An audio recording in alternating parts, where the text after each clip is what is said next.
You are A.B.A. You are born into this world only to be locked away in a cage for 10 or more so years. What is that cage?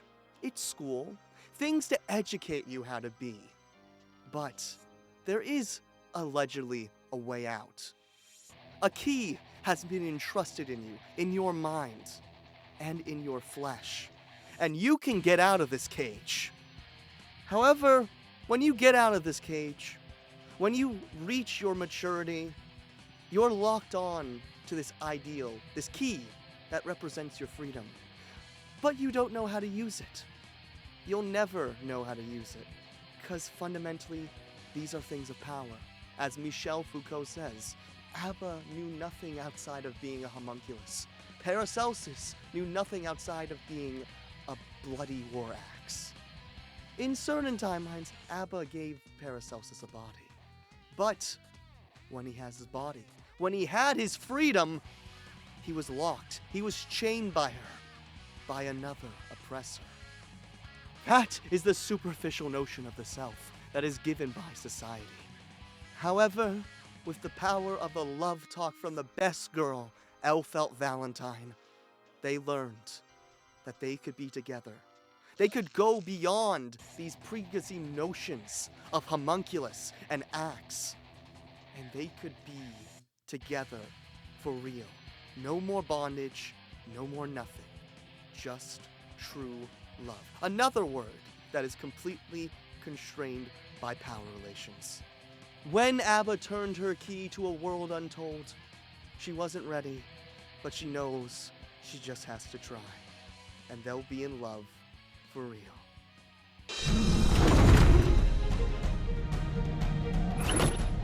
With that obstacle gone, let's talk, dear.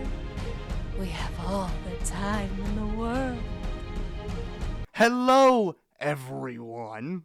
This is David Lee with Philosophy via Game Philosophy, and we are finally here to talk about Symphony. If you don't know me, I like to talk about the philosophy behind video games, and I love Symphony. It's my favorite song in not just all of Guilty Gear Strive, but all of Guilty Gear as a whole.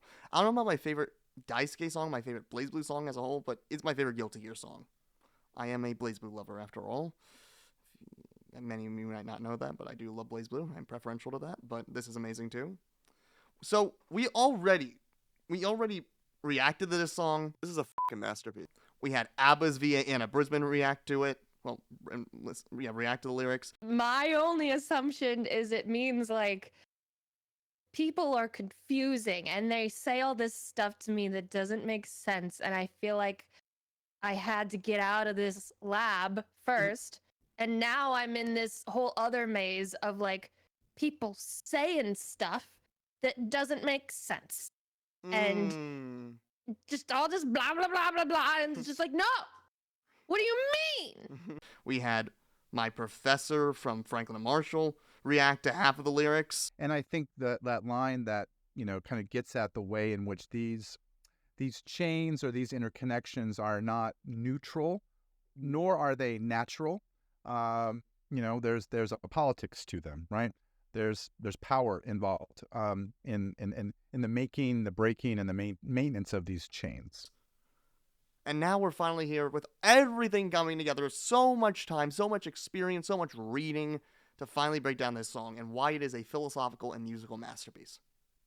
So without further ado, Symphony.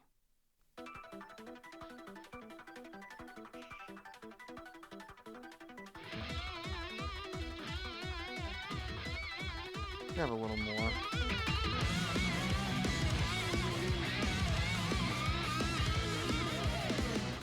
So, you already hear in the beginning of the song, there's like the little techno-y. To me, I sort of think of that as, wait, let's continue. That it's, you hear the scientific, technological aspect of her that's sort of imposed on her, right? And you're going to hear a little bit about further what I think it might be.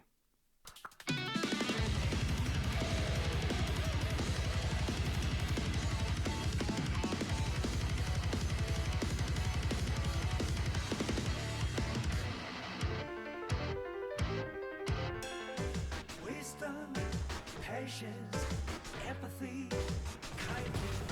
So each of these wisdom, wisdom, piano note, and is like an electric shock. Now, my professor who I had on, John Modern, told me about the history of electric shock therapy and how that was used to sort of correct people, especially anyone, with any mental disorder, but especially people who were cross-dressed, and people, even there's a story about an Orthodox Jew, a person who converted to Orthodox Judaism, who then had his beard violently shaved while he was getting shocked.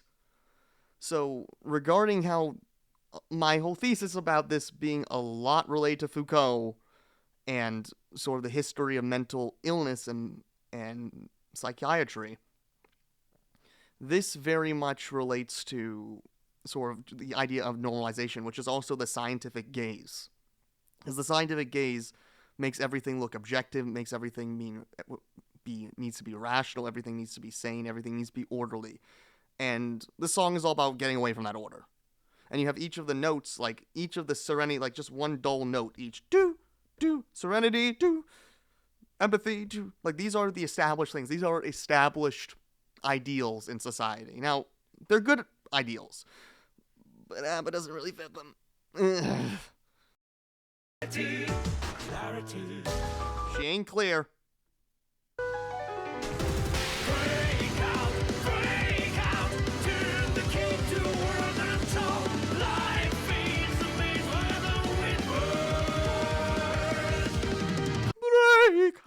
Break out, turn the key to a world untold.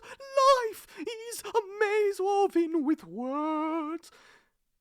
I don't know how much I've told you that I'm a countertenor and I'm trained in some classical music, and this sounds completely Baroque. Like, completely. Like, break out, break out, break out. Like, these ideas, like, very, very, but also just cathartic. Like, everything was boring. Everything was dull. Like, it was nice and orderly. They're just this, like, if you hit on max volume, it's like, oh my god, my mind is blown. My mind is absolutely blown. Like, break out of these rigid ideas of thinking. Break out of that. It's this catharsis of music, and that's why I love it so much. But then turn the key to a world untold. So, turn the key to a world untold, as we'll get to, is life is a maze woven with words. I'll see if I'm gonna put it here if I want to have a separate thing on that. But basically, the world untold, in psychological terms, is one of a mental world, sort of a mental world outside of what is sane, a mental world outside of this. It's also a mental world of higher knowledge. In alchemy terms, since this is her key is based off of Paracelsus, who, as we talked about in the one with Modern, Paracelsus thought of what a homunculus would be. He allegedly made a paper on what a homunculus is supposed to be, and what it means to create it. But also he's from the tradition of alchemy, and sort of started to bring alchemy into more scientific terms, which we'll get to in my big Asuka thing. Whenever I get to that, it's looking so far away, if I'm actually going to get through that even this year, but I'm going to try to get something out of it. But basically, like the key to the world untold, turn the key in alchemical terms, it's hidden knowledge, hidden wisdom. And the world untold is a world beyond words. Now, when we think about the world beyond words, let's continue and I'll get back to that. Or I'm going to put right here a thing about Foucault. We'll see.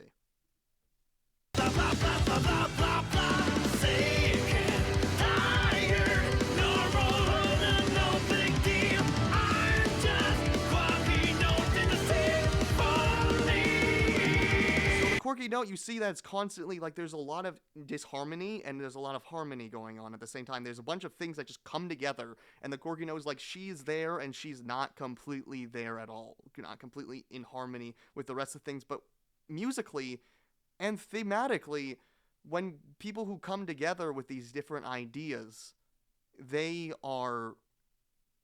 makes things, as I was going to say at the end of the song, it makes it more beautiful to be in that way. So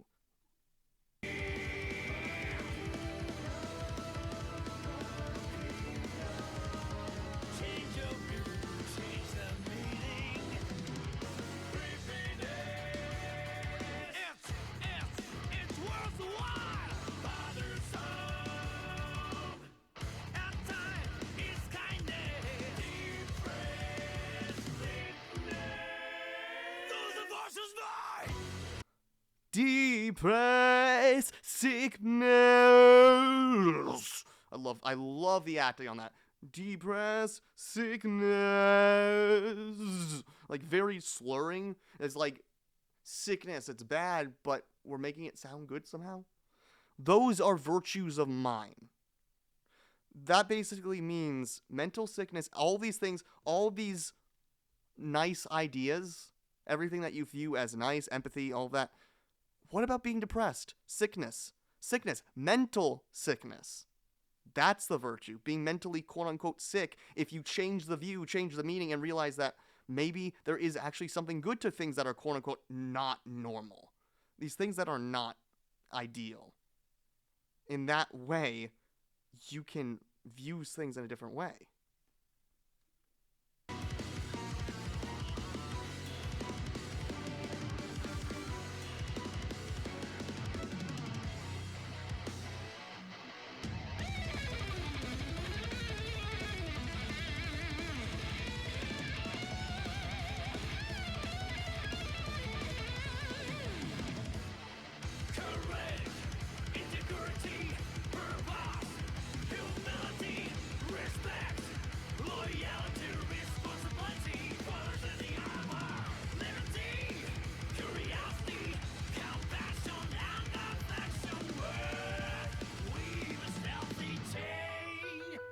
So you have references, all these references to the armor, a chain.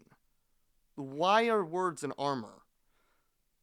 Later on in Foucault, we get to notions of discipline and punishment and the idea of biopower. Biopower is the idea that we objectifies bodies. The system likes to objectifies bodies, sort of how people are. They objectify and see how they act, how they do things, and objectify one's sexuality, one's reason. He's against people. He's not really against, but he's against how people think through their reason. Like, okay, Foucault talks about how basically the system likes to just pick any random thing to attack, and then it will punish it. It will punish your body. It will punish all this.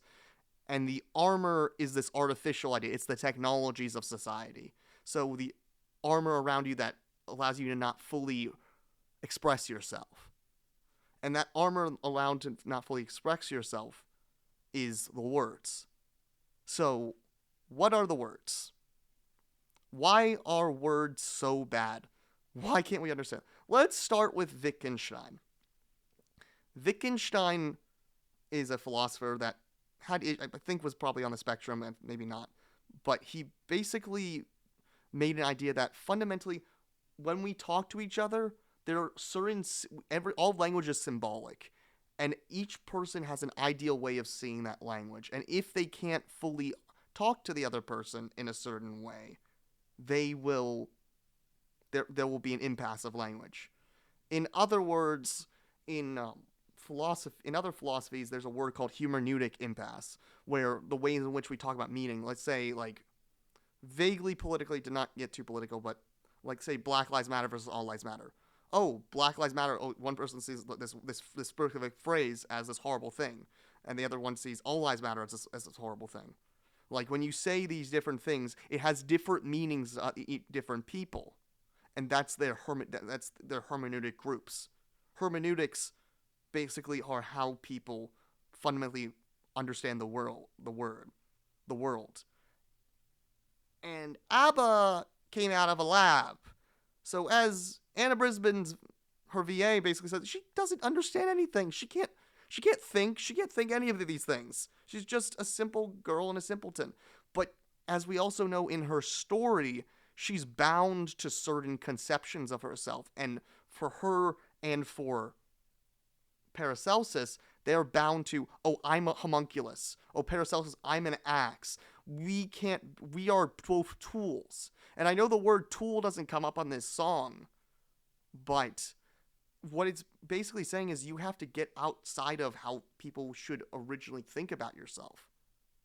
You have to escape the scientific gaze. Now, what is the scientific gaze? Well, back in the day, mental health wasn't treated as well as we like to treat it now. The mentally insane, go way back, they were seen as, like, possessed by demons. But they were at least allowed to walk. That's what Foucault says in Madness and Civilization. But you go into The Birth of the Clinic, The Birth of the Asylum. He has another essay called The Birth of the Clinic, another book called The Birth of the Clinic.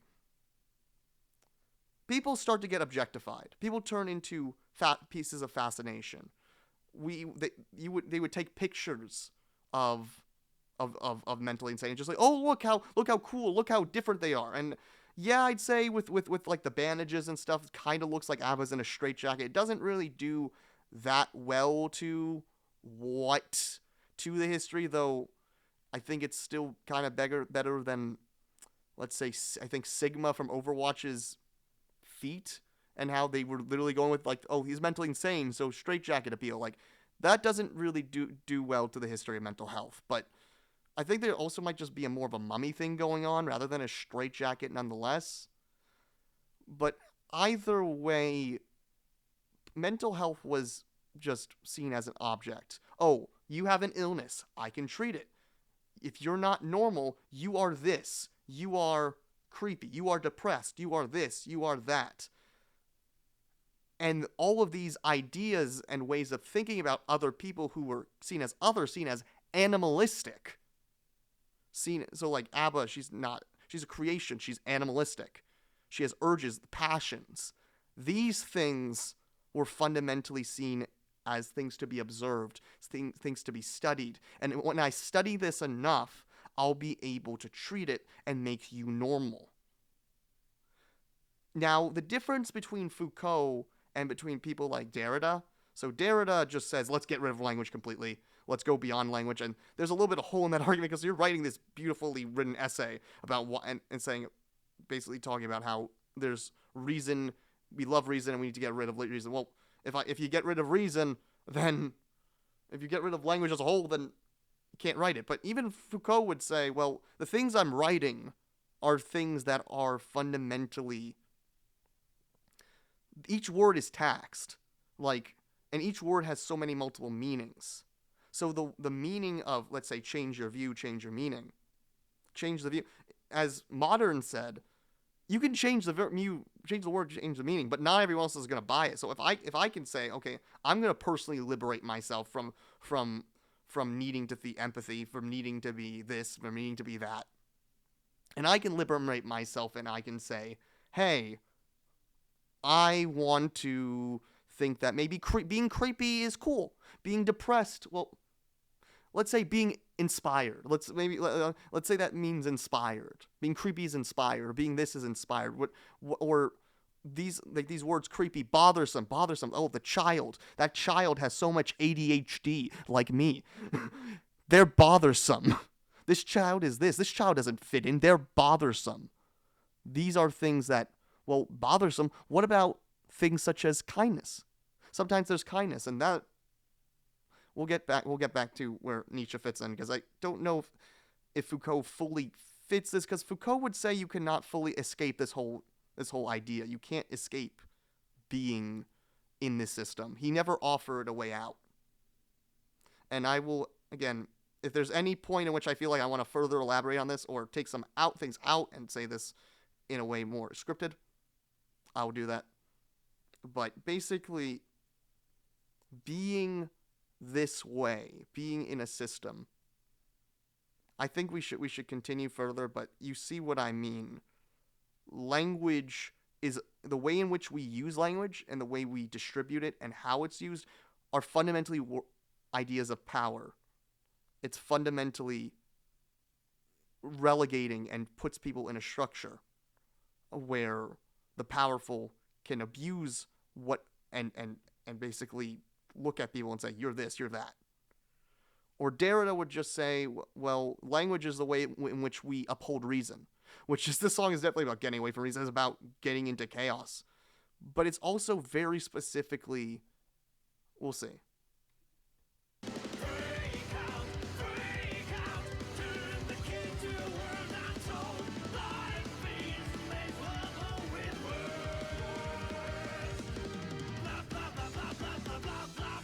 Blah, blah, blah, blah, blah, blah, blah.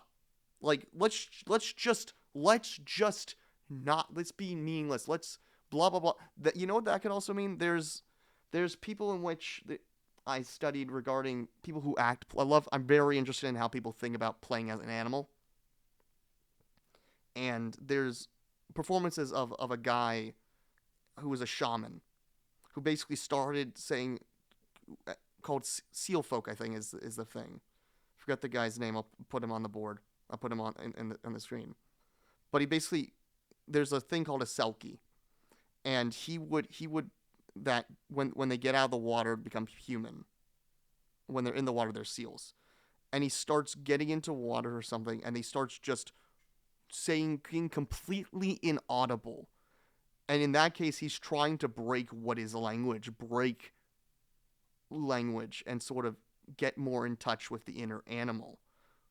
Now, what we know is that animals have a form of language. Chimpanzees do, but you can teach them to do sign language and all that. But what's even more interesting is prairie dogs. Prairie dogs have a language for each specific thing. They have a call for each specific predator.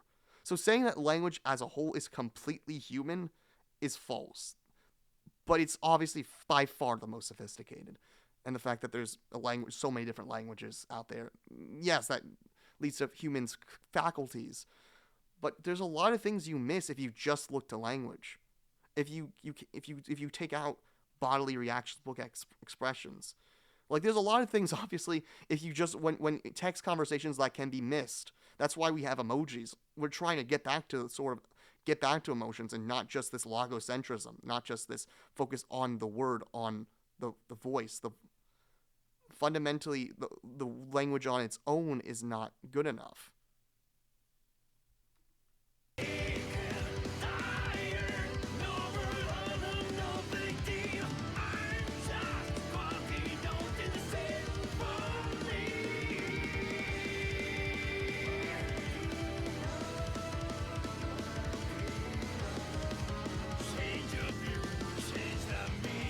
So there's another line another philosopher that I like that sort of thinks about this. Mary Midgley is a British philosopher who died very recently, who I like because she basically says animals are cooperative. I love that, and she's against scientism.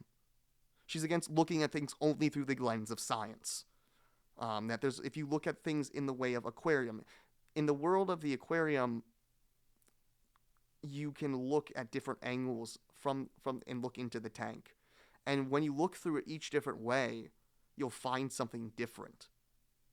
If you view it through philosophy, if you view it through economics, if you view it through biology, every discipline has their own way of looking at a specific thing, and that gets them put together, that gets the whole aquarium, and then we get the whole view of the aquarium. But if you just look at just in science, then you're not going to get it that way. Of course, changing your view of the person, changing the hermeneutics, changing how we think about it. Like, okay, Black Lives Matter actually isn't okay. I'm not trying to get too political, but it's just the first thing that comes to mind is Black Lives Matter. Like saying, oh, that's not a hard word that's going to trigger me, or this. You know what I would be saying about another specific phrase that's happening right now, that if you change the view, change the meaning, it would be a lot more warm to it. But I'm not going to say it right now. But if you think if you view that phrase, but of course if you change the view of what it means to be of autism, autism is not something that needs to be cured. Like many people with autism, which the song to me is very much the autism or neurodivergent unite. Oh, there's actually something, the way in which people who are autistic or have ADHD view the world and act towards the world, something that doesn't need to be normalized to a certain thing. They just let them do their own thing. If you take away the negative connotation, if you take away these certain things, animalistic, animal, this person is animalistic. If you change the word and take away the negative connotation, then you're going to rethink how you will look at the word. Certain things just have certain valences, certain ways in which we emote and think about that word. But if you change that, and you change as Wittgenstein would say, the inner symbol, then you would find a way in which you can think about it in a different way. And this is also, there's something else that's similar. You know who was also against words in a way? Zen Buddhism. Zen Buddhism, which Foucault actually took a trip to Japan, and that trip to Japan, he wasn't ultimately able to really rethink his philosophy, but Foucault liked that Zen Buddhism when he was talking to Omori, this Zen Buddhist. Foucault said that, I like that these Buddhists are against this more Western notion of the cogito, the measure of the I think therefore I am, that mind and body are separate. When he would say the Zen Buddhists, they don't think that, and the Zen Buddhists don't like large, long, lofty things. They like either in the Soto position, Soto's camp, you sit and you do just zazen. Enlightenment is just through meditating, and eventually you will reach satori and awakening. Or with the Rinzai school or Linchi school, so that's the school that you still get in Chan Buddhism in China. It's also the Rinzai school in Japan.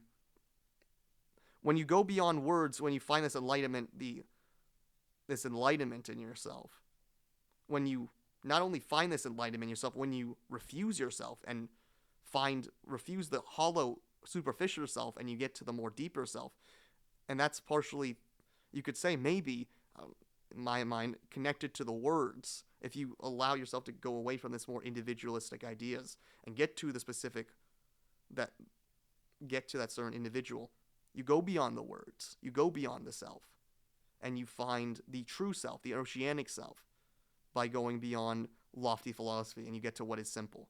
And that's what Nietzsche would say too, right? Nietzsche would say, be good in, so Nietzsche, I keep on realizing that the main problem I've had with my videos is that I keep on, after I explained Nietzsche the first couple times, I kind of got bored and stopped explaining him. Nietzsche, for all you don't know, is the guy that I love because he basically says you're an animal and that's cool. And that basically exactly all these things, these systems of higher morality, higher senses of morality, these ideas, what he refers to as a morality. So serenity, clarity, empathy, these things are imposed on people to get them away from their true nature. Now, some people say that true nature is a bloodthirsty animal. That's wrong. Nietzsche says love is beyond good and evil, which I said very much in my first Guilty Gear Strive analysis with necessary discrepancy. Love is, as in Ramaphosa's theme, that loving foolish world is down there. To get away from love, to get away from these certain ideals, from these lofty ideals, and you get to just what is simple, what is animalistic, what is actually in our biology, which is, our biology gives us the capacity for everything. But love that is beyond good and evil, or sometimes kindness. Sometimes you can be kind, because A.B.A's not she gets jealous, but if you look at her bio, she's kind. She just doesn't know how to say things. She just speaks to herself, which again is, you could say, a very bad depiction of autism if you want to say it's autism at all. I'm not saying that she's an autistic. It's a person who's someone on the spectrum myself. When you think about how people look at the world, they judge people. Why I like Nietzsche, and I look in the more Foucauldian way, though Foucault says you can't break out of it, and Nietzsche doesn't give a true example of what his true ideal society is. So neither do. So that's probably maybe why Foucault takes from Nietzsche, because they both won't elaborate on what their ideal society is. Though, I mean, the ideal man is Zarathustra, who is very erratic, very chaotic, very animalistic, very in touch with nature, which I like. But the idea is that Nietzsche basically says that these are higher values. Nietzsche basically says there are higher values in the world, and those are not necessary because fundamentally these higher Christian morality is a means at which to say, well, the wolf is demonic. The wolf doesn't. I just then make these artificial things that basically will say, okay, you are this, you are evil, you are therefore evil. Homosexuality, that is evil. Sexuality, that is evil. These things that are, quote, this is evil. And Foucault would elaborate on that, say these are the technologies that would therefore objectify, and these words, these are beings of power. Because Foucault is taking fundamentally from Nietzsche's notion of power and saying that is exactly it. Language is a Nietzsche thing of power. I mean, Nietzsche was saying like the mighty, the masters, they are imposing on people this morality, while they just look and they say, well, we get to trounce over them because they can't think for themselves. Now they can't think for themselves. And when you delineate who is who, what is rational, what is irrational, these things, and don't find in a Jungian way, well, my dreams, like many Christians will say, dreams are irrational. Well, if I want to look at my dreams, if I want to find revelation from what is irrational and realize that's my animalistic side, that's my connection to nature, that's how I live in the world, I look at my dreams and I say, well, I'm me. These have archetypes that I need to look at. That's the world, and that's what Nietzsche and Jung was looking at alchemy and saying this system, even though it's kind of vaguely rationalistic but also very irrational. I don't know if it would say get rid of words, but he said basically this system is going to allow me, if I look at your dreams, you'll be able to be an individual and find the true self, find the broader self, all the parts of you, which gets to A.B.A. If she looks at and accepts who she is, but also goes beyond who she is, because beyond just being a creation of science to be a certain thing, to be this perfect specimen, and Paracelsus just being a bloodthirsty axe, then they both can find love. They both can be themselves. And that's it.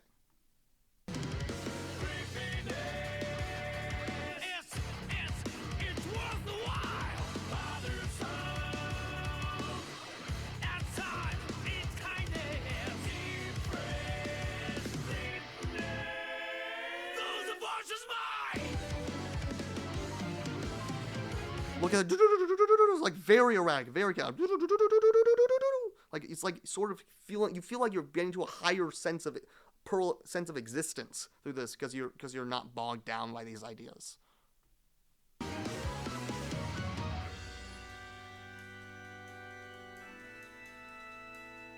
So why the organ? The organ was in her accent chord theme, Keeping Gates, but it's also, to me, a sign of alchemy. Like, alchemy is very much connected to Christianity, even if it was seen as heretical to Christianity. But also, it's a sense of the organ is a sense of the rigidity of the system, the rigidity of Christian morality, but also something to find sense in.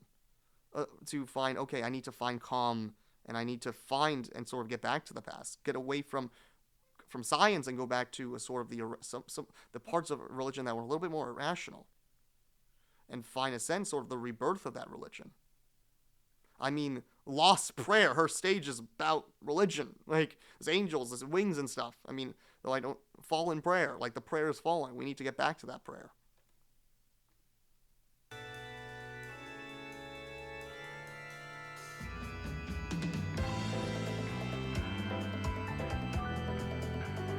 The bossa nova right there with the nice piano is just giving you to feel like, okay, let me meditate, let me put myself together, and let me say, okay, I'm me now.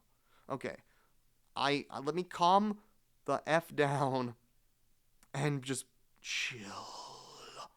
Like, oh, that's Paracelsus is telling A.B.A. Okay.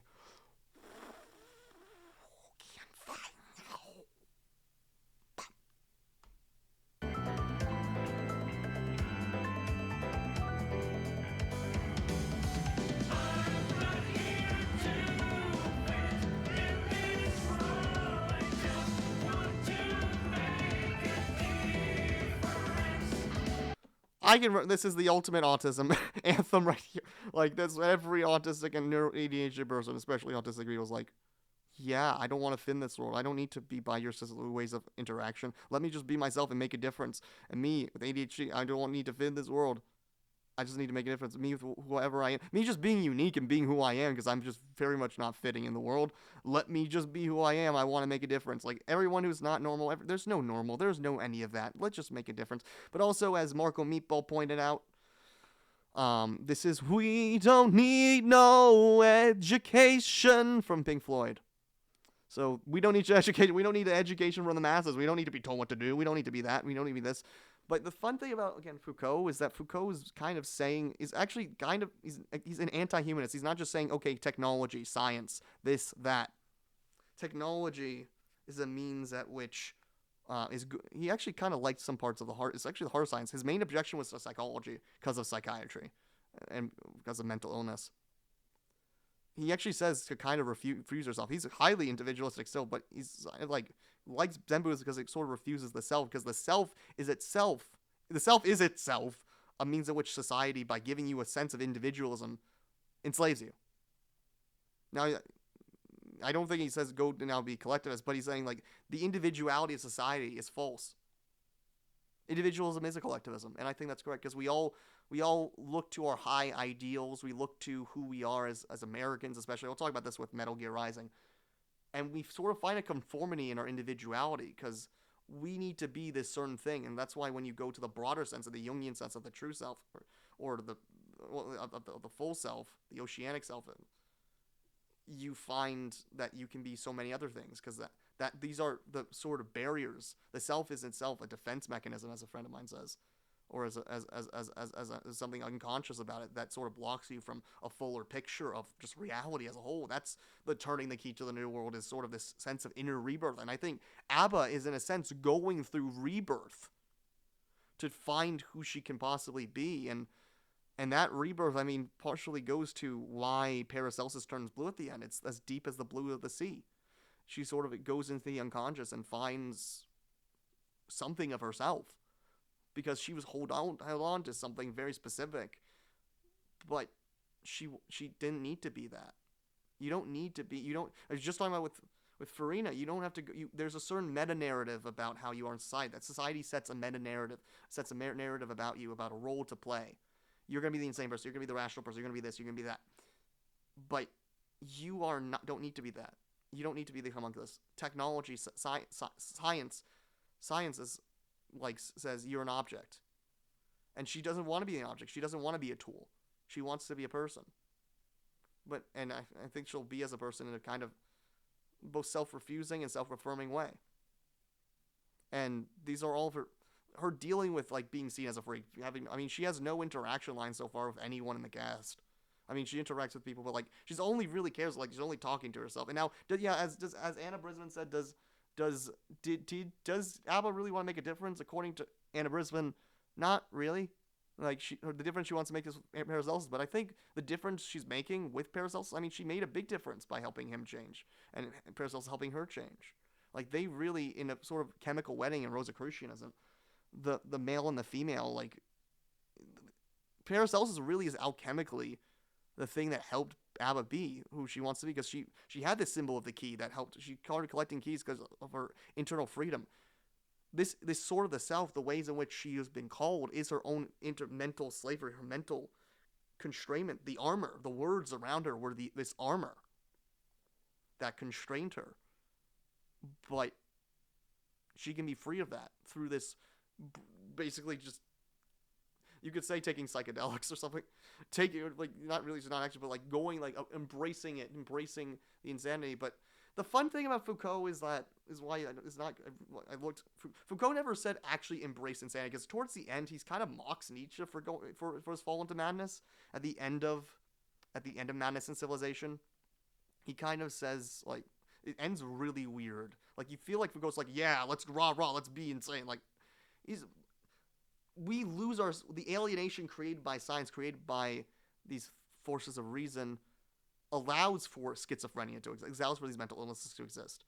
So it's not that he's not saying, oh, these are actually good things, but it's what is created by the system, created by power to delineate self and other.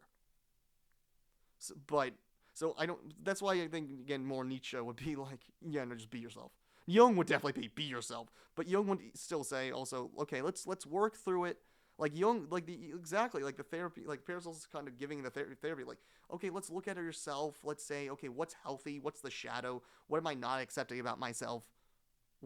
How can I be better? Like, I don't think we're just saying, okay, don't be yourself. Like, but it's not about making a cure. It's about rebirth. It's about development when we think about dealing with people who have mental issues, if they are issues at all. But I mean, there's a story about like art therapy, about people's active imaginations, about seeing things and stuff. And like that doesn't necessarily have to be schizophrenia. It can just be creations of the mind that are granting someone this wisdom that if that society says you can't have that wisdom, but that wisdom is necessary. But overall, I mean, yeah, everyone just let people be themselves, but have them refuse themselves in the same way to find this rebirth. Because A.B.A says, I can't. I can only be this. I don't know how to fully understand love. Here we go. My fate, freedom, turn to a world unfold. Love is a maze woven with words.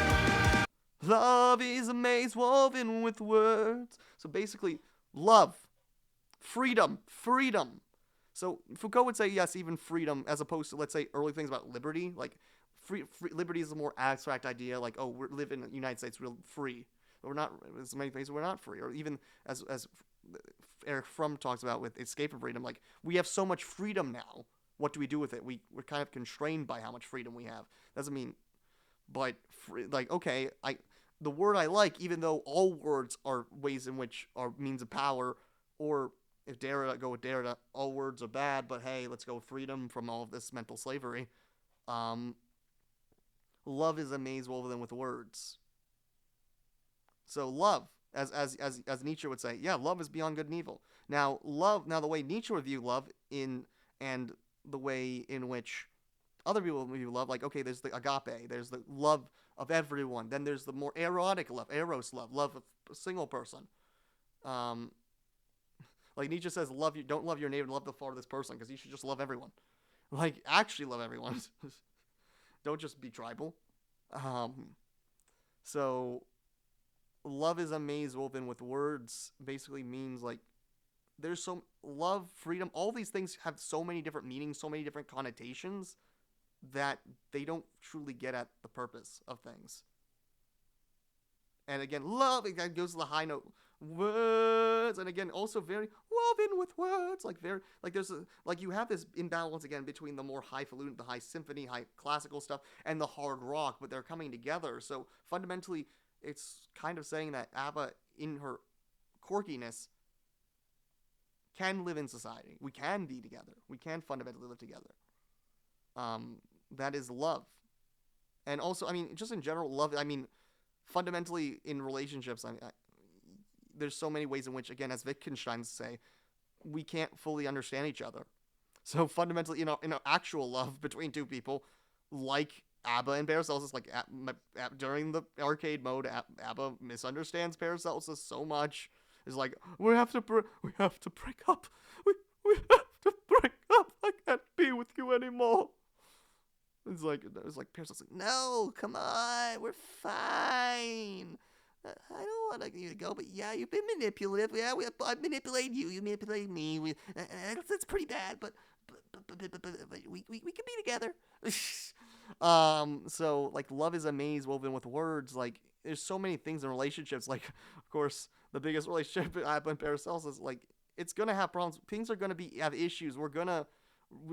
Our relationships are maze, as Wittgenstein says in the second book. There's word games, there's language games that we take between people and to truly get things going. There's life in talking to people is language, and that's because there's certain things that we prioritize about language, as Derrida would say, or even Foucault to an extent. But you go beyond it. Like, just look at people, look at their face and say, what are they feeling? Now, certain people might not be able to give off their emotions so much, but certain people like me, I give off my emotions. I give them off a lot. It's like, you can tell exactly how I can't tell. You can tell how I am. Oh, you can tell. Even though you can definitely tell I am. It's like, So we gotta renegotiate these relationships. Let's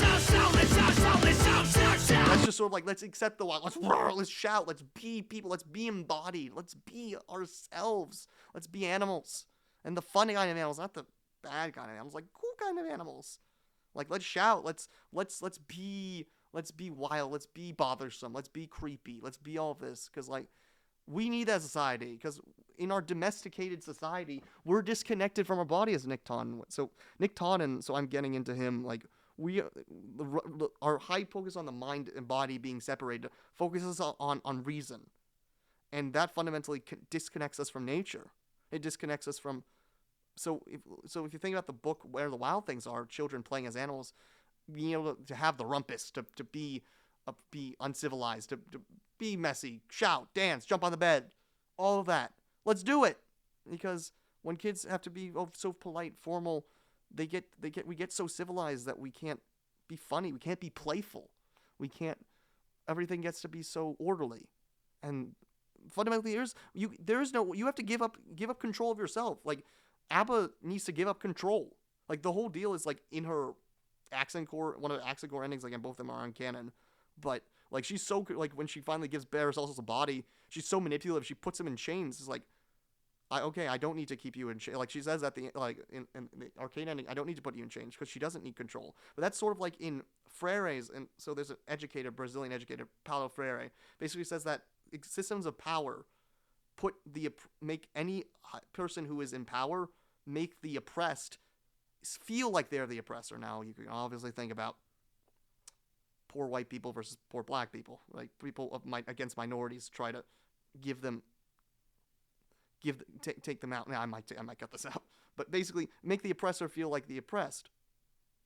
So A.B.A is, in a sense, like, wielding. Okay, so she's oppressed. She's a creation. She's not even fully human.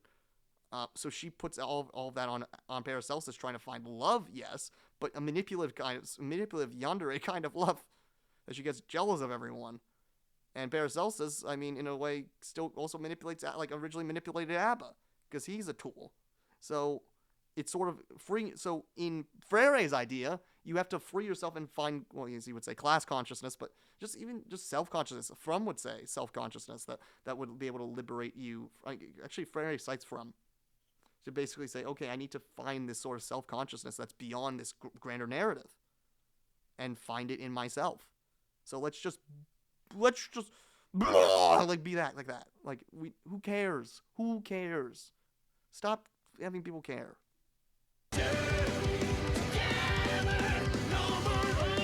Journey together. Let's be together.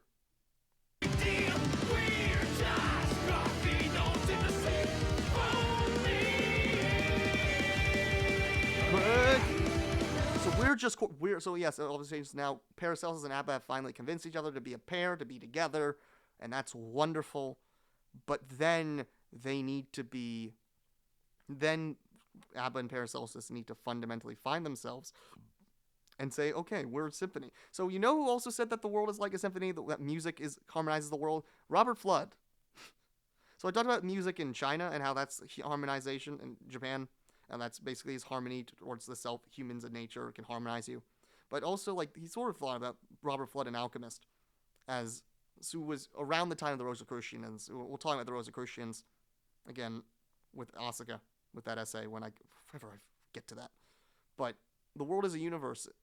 Is music. Like, we are in this harmony of the universe, but also in Zen terms and just Buddhist terms, with independent origination. We are all connected. Like, A.B.A, I think, in a way, is both affirming herself, but also refusing herself. Like, again, the former self, the superficial self. That is allowing her to say, okay, everything is connected. Now, is she going to act like, okay, we're all connected, we're all one? A.B.A's not going to act like that. She's going to still be with Paracelsus. But in a way, she's sort of being able to give up a little bit of this self, these mechanisms, these defense mechanisms that need to harden a shallow self up to the world, in a sense. We are just quirky notes. We're together. And that's why it's beautiful. It's beautiful because everyone's different. And think about even the hunter-gatherer, like hunter-gatherer societies. they're very playful. Like, everyone is very egalitarian. Everyone gets the same stuff, but they all get to be playful. They all get to joke about, like, there's a story about okay, oh, I got the whole meal, but I just didn't do enough. I didn't do enough with that. I didn't do enough with carrying in the food. So, like, we can all be together. We can all be connected. We can all be one. We're all in harmony, but we can all be our own selves, and we can all be quirky notes. We can all be ourselves. Like, once you get into more agriculture, then everyone needs to be orderly. There needs to be more things of power. There needs to be then Foucault's, like, more and more we get alienated from nature, and that's the problem. So the world is beautiful because we're all different. The world is beautiful because we're all animals. We're all beautiful animals. We're all people, but we're all actually people. But we don't have self. But maybe the way in which we thought about ourselves as people, what that idea of people, what it means to be human, maybe you challenge what it means to be human, and maybe you'll find more acceptance and love in the world, is what Nietzsche and Foucault would say. Foucault would say you maybe never be able to escape it, but.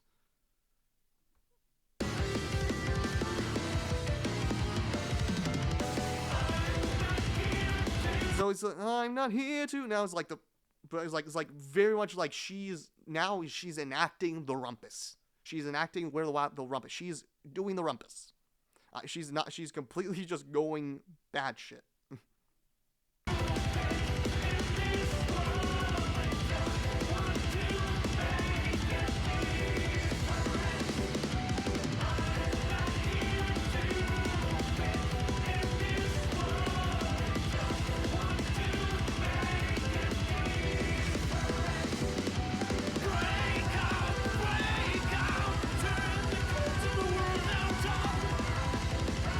La la, it's like la la la la la la la. It's like so like you completely like it's like he's like singing like la la la la. It's like it's completely not caring. I love it. Break out. We're just working notes.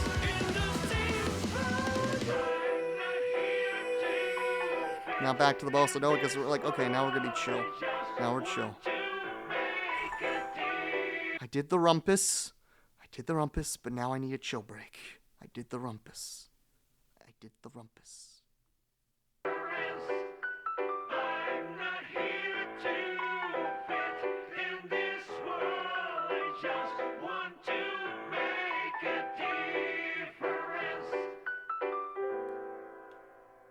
Did I say this is my favorite song in the game? Did I say this is one of my favorite pieces of music ever done? I had it on lower volume, so I don't think I was able to fully get it because I didn't want it to bleed into my microphone. But, like, damn.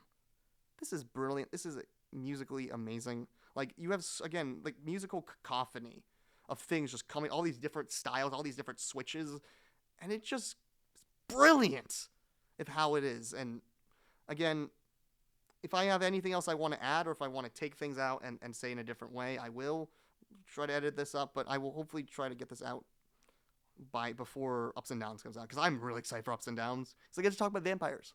I'm excited to talk about vampires. So not like I've already talked about Rachel Allica from BlazBlue, but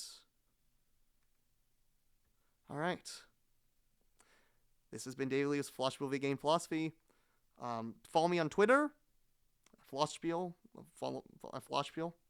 You can join my Discord. You can look at the SoundCloud, where we have earlier stuff, a lot about Persona, a lot of Persona stuff. But it was all in audio form because for a long time we were doing things in audio, and we're almost getting towards my 1 year anniversary of doing this, and it's been a fun ride. I thank you everyone for all your support. And and after this, when I get this out, I will soon, hopefully, do that very long-awaited, I don't know if anyone cared about it, but hopefully do that where I answer your questions about stuff.